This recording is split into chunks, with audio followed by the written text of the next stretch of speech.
हिमाचल में double engine की सरकार डबल फेलियर की सरकार साबित हुई है। महंगाई, बेरोजगारी, भ्रष्टाचार, झूठ और लूट ये जयराम ठाकुर सरकार के चिन्ह बन गए हैं। हिंदुस्तान के सबसे incompetent chief minister Jairam Thakur साबित हुए हैं, जिनका रिमोट कंट्रोल भी अब दिल्ली से नहीं चल पा रहा क्योंकि कनेक्शन कट गया। और उस कनेक्शन कटने से हिमाचल प्रदेश को जयराम ठाकुर ने बदहाली और कंगाली के द्वार पर लाकर खड़ा कर दिया। हर घर महंगाई, घर घर महंगाई।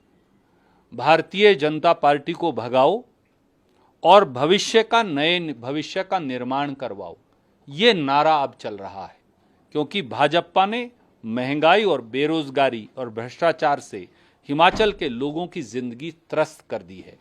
अब जनता उन्हें गुड बाय कहने के लिए, जयराम ठाकुर सरकार और भाजपा को अब टाटा और गुड बाय कहने के लिए तैयार है।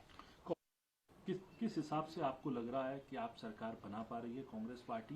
क्योंकि बीजेपी ये भी आरोप लगाती है कि यहाँ तो मुख्यमंत्री का चेहरा जयराम ठाकुर है, वहाँ तो कोई चेहरा नहीं है। बहुत सारे नेता हैं, वहाँ नेताओं की कतार है, कोई एक चेहरा नहीं है कांग्रेस के पास जो हिमाचल में प्रोजेक्ट कर सके। आप हिमाचल की जनता से ये सवाल पूछिए, आपको जवाब मिलेगा।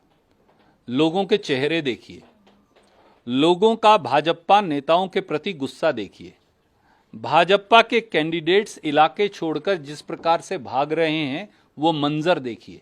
भाजपा के कैंडिडेट्स को जैसे इलाकों में खदेड़ा जा रहा है, सवाल पूछे जा रहे हैं, वो देखिए।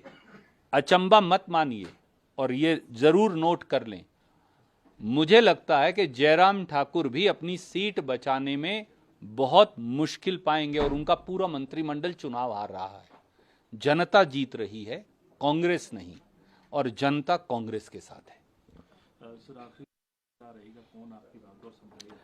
कांग्रेस में एक खूबसूरती ये है इस बार कि हमारे पास एक लंबी लाइन सेकंड और थर्ड रंग लीडरशिप की है, और वीरभद्र सिंह जी के जाने का बिछोह और दुख तो हमें है, पर मैं उनका धन्यवाद करूंगा कि उन्होंने इतनी लंबी लाइन नेतृत्व की खड़ी की कि आधा दर्जन से अधिक ऐसे लोग हैं जो इस प्रदेश को बतौर मुख्यमंत्री चला सकते हैं।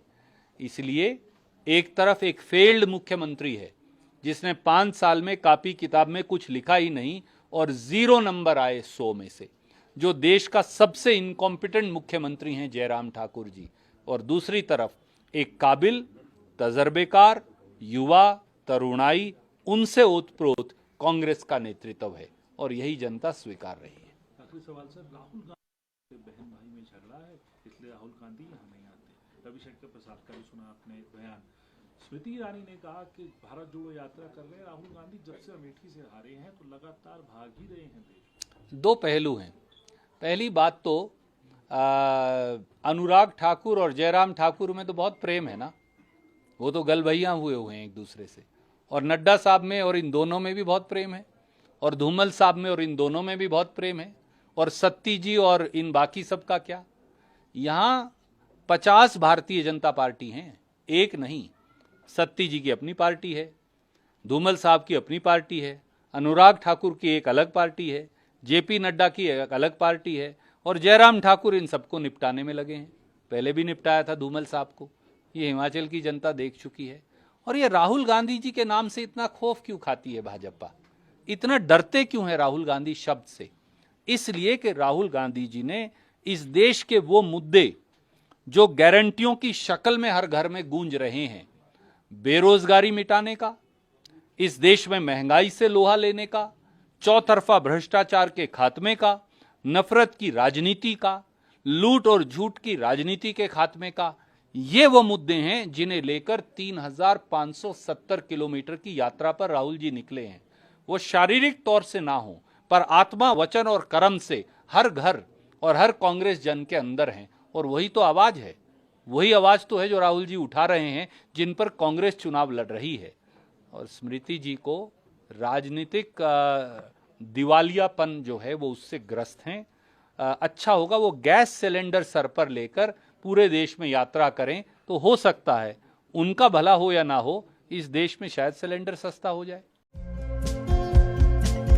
हमारे चैनल को लाइक, शेयर और सब्सक्राइब जरूर करें और नई अपडेट्स के लिए बेल आइकन दबाना ना भूलें।